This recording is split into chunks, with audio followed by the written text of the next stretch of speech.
Audio Jungle.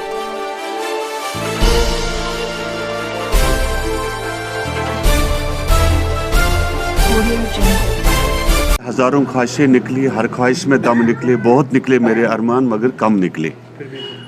आज जहाँ तक एब्रोगेशन आर्टिकल 370 के बाद हर तरह की नई नई कानून हमारे ऊपर लाए जा रहे हैं, कहीं किसी हद तक जहाँ पर राज्यपाल की भी हम तारीफ़ें करना चाहते हैं कि जहाँ तक उनकी कोशिश है इस वक्त है कि लोग उन तक बेसिक सहूलियात पहुँचे।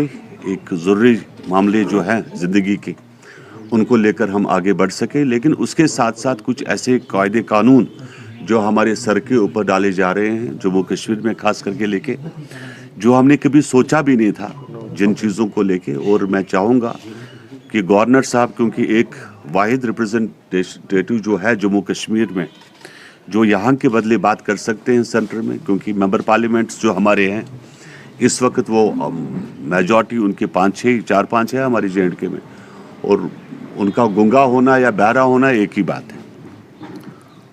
जहाँ तक एब्रोगेशन 370 की भी बात मैं करूँ तो उस वक्त भी अगर पार्लियामेंट में बात की थी तो जनता दल यूनाइटेड ने की थी, जहाँ तक हमारे 17-18 जो हमारे मेंबर पार्लियामेंट्स थे। और आज इन सब चीज़ों के साथ साथ, क्योंकि तकलीफ़ें बहुत सारी है, प्रॉपर्टी टैक्स का मामला जो है अभी आया कुछ भी नहीं, लेकिन जा रहा है बहुत कुछ। अगर आप देखें कि पिछले 1.5 साल से ऑलमोस्ट जम्मू कश्मीर बंद पड़ा हुआ है, इकोनॉमी हमारी ख़त्म है और बिज़नेस कम्युनिटी बहुत बड़ी मुसीबत में है, उससे बाहर निकलना बहुत बड़ी तकलीफ़ है। लेकिन कुछ चीज़ें हैं जो गवर्नर साहब के नोटिस में भी हम लाना चाहते हैं कि ये सब कायदे कानून जम्मू कश्मीर की तरक्की, डेवलपमेंट और सब चीज़ों के लिए ठीक नहीं है। यहाँ पे जब आर्टिकल 370 नहीं था तो हमारे यहाँ स्टेट सब्जेक्ट होल्डर थे और प्रॉपर्टियाँ थी लोगों के पास, तो इस प्रॉपर्टी को तब आप मान सकते हो कि टैक्स दे जब ये लोग कुछ कमा रहे हो। जब कुछ कमा ही नहीं रहे हैं तो प्रॉपर्टी टैक्स किस चीज़ का, किस बात का। मेरी राज्यपाल जी से यही गुजारिश है कि ये प्रॉपर्टी टैक्स वाला सिस्टम को ख़त्म किया जाए। एक तरफ से आपने बैक टू विलेज प्रोग्राम किया जिसमें आपने कुछ 10 लाख रुपए डेवलपमेंट्स के लिए दिए, कुछ 20,000 रुपये आपने कुछ उसके लिए दिए, सपोर्ट्स के लिए दिए, लेकिन उसके साथ साथ जो आपके श्रीनगर म्यूनिसिपल एरियाज़ है या जो भी डिस्ट्रिक्ट म्यूनिसिपलिटी एरियाज़ है उनको आप बाईपास कर रहे हो। और ऑफिसरों की गुंडागर्दी इतनी है, जो मैंने पहले भी कहा, ब्यूरोक्रेसी की इतनी दादागिरी है कि वो कहीं ना कहीं आवाम के सामने अपने आप को खुदा समझ बैठे हैं। और DCs को बड़ी तकलीफ़ हो रही है कि वो काम नहीं करना चाहते, वो पब्लिक की कोई बात नहीं सुनना चाहते, वो एक ही बात सुनते हैं, that is secretariat and Raj Bhavan. तो लेकिन आवाम की जो जहाँ तक मुश्किलात है, जो तकलीफ़ें हैं, चाहे बिजली पानी या ज़रूरती ज़िंदगी के मसाइल हो, वो वहाँ के वहीं पड़े हुए हैं। और उसमें जो आपकी ब्यूरोक्रेसी है वो टस से मस नहीं हो रही है। जो हमने पहले भी कहा, ब्यूरोक्रेसी को रिशफल करना भी काफ़ी ज़रूरी है इन हालातों में। और ये सब चीज़ें लेकर आप जम्मू कश्मीर में नहीं चल सकते। ये दिल्ली नहीं है, ये राजधानी देश की नहीं है, ना ये महाराष्ट्र है। पिछले 30 सालों से 35 सालों से यहाँ पर इंसर्जेंसी चल रही है, जिस इंसर्जेंसी के बीच में हम लोग जी रहे हैं। दोनों तरह की बंदूकें हैं और दोनों के बीच में आवाम जो है मुसीबत में है, तकलीफ़ में है। तो इन सब जगहों पे प्रॉपर्टी टैक्स हो, पावर टैक्स हो, इरिगेशन टैक्स हो, ये लगाना बेमाने बेफजूल है। अगर कोई भी तकलीफ़ है, मैं जब कहना चाहता हूँ, दावत देना चाहता हूँ ब्यूरोक्रेसी के उन टॉप लोगों को कि वो यहाँ पे आवाम के साथ रह के दिखाए। अभी आप लोगों ने बैक टू विलेज प्रोग्राम किया, आपने गाँव में लेक्चरर्स को लगा दिया, लेक्चरर्स की ड्यूटी लगाई।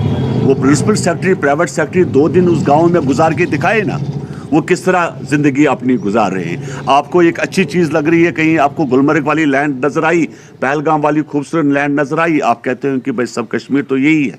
लेकिन अगर जीना है तो यहाँ के अवाम के साथ रह के आप जिए, तब बताइए। तो ये गुंडागर्दी जो आपकी है ब्यूरोक्रेसी की, ये नहीं चलेगी। जेडीयू इस चीज़ को अपोज करती है, और जहाँ तक हमें लगेगा अगर सड़कों पे भी आना पड़ेगा, हम लोग इस चीज़ को लेकर सड़कों पे भी आएंगे।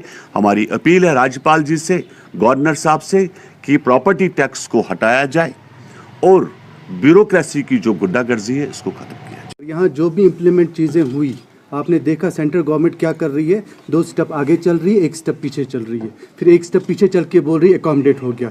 जब हमने डोमेस्टिक लॉ पे बात की, हमें बोला गया कि नहीं जी डोमेस्टिक लॉ जी हो गया आपके लिए, फिर नौकरियों में नहीं आए, वो भी लैंड की कोई क्लियरिफिकेशन आज तक नहीं है। देखो क्या होता है, हमें पहले इसी टेस्ट के लिए डाला जाता है, हाँ ऐसा करेंगे, फिर एक लॉ बनाया जाता है, जिस लॉ को पढ़ाया नहीं जाता है, जिसको डिस्कशन में लाया नहीं जाता है, और लॉ आप पे थोपा जाता है। हमने कोशिश क्या की, जेडीयू ये कोशिश कर रहा, अगर हमारे कानून में कोई बात आ जाती है, हम इमीडिएटली चाह रहे हैं कि आपसे बात करें, दुनिया को अवेयर करें, और हमारे पार्लियामेंटेरियन जो हैं, हमें उनसे अफसोस है। अगर हमारे फारूक साहब परसों गए थे तो एक बात भी उस इंसान ने एक बात भी 370-35 पे नहीं किया। यहाँ से बोल के गए थे मैं वहाँ ये करूँगा, वहाँ 4G के बारे में बात करते हैं, 370-35 पे बात ही नहीं कर रहे।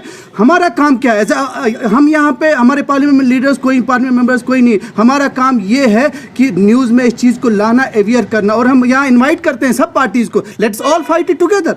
हम सब पार्टीज़ को अगर हमारी ज़रूरत कहीं पड़ती है, हाँ आप शुरुआत क्यों नहीं कर रहे? हम शुरुआत कर रहे हैं यहाँ पे। This is the start of it. 1 second, जब भी पार्लियामेंटेरियन चलेगा, will write our parliamentarians about it. हम ये कोशिश करेंगे कि ये पॉइंट उठाया जाए पार्लियामेंट में। हमारे 17 मेंबर पार्लियामेंट्स का सपोर्ट उन MPs को भी मिले। No, we don't support. No. We are clear about Gupta regulation. देखिए 2 चीज़ें हैं। हमारा बहुत क्लियर स्टैंड ये है कि 370 और 35A का एब्रोगेशन ही हम गलत मानते हैं। उसके बाद जितने इवेंट्स हैं उसके वो को इवेंट्स हैं। हमारा मानना ये है कि 370-35A को वापस लाने के लिए 2 तरीके हैं। तरीका नंबर 1, आपको 260 सीटें होनी चाहिए पार्लियामेंट में, जो हमारे पास नहीं है, जो फारूक साहब भी नहीं ला सकते हैं, ठीक है। तरीका नंबर 2 ये है कि अपने सुप्रीम कोर्ट में से वापस आना, राइट और नॉट। हम यहाँ सवाल करते हैं ये सब पार्टीज को जो गुप्ता डिक्लेरेशन में है, अगर वो सिंसियर है कश्मीर के ताल्लुक से, तो सुप्रीम कोर्ट में वो अलग अलग क्यों गए?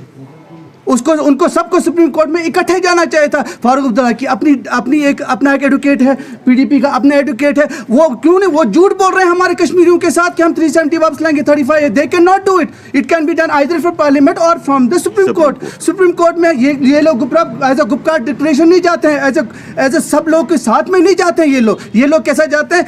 हमारे अल्ताफ बुखारी साहब बोलते हैं कि हमारा भी एक एडवोकेट है वहाँ पे, पीडीपी साहब बोलते हैं हमारा भी। If they were sincere to the people of the Kashmir, they should have gone together to the Supreme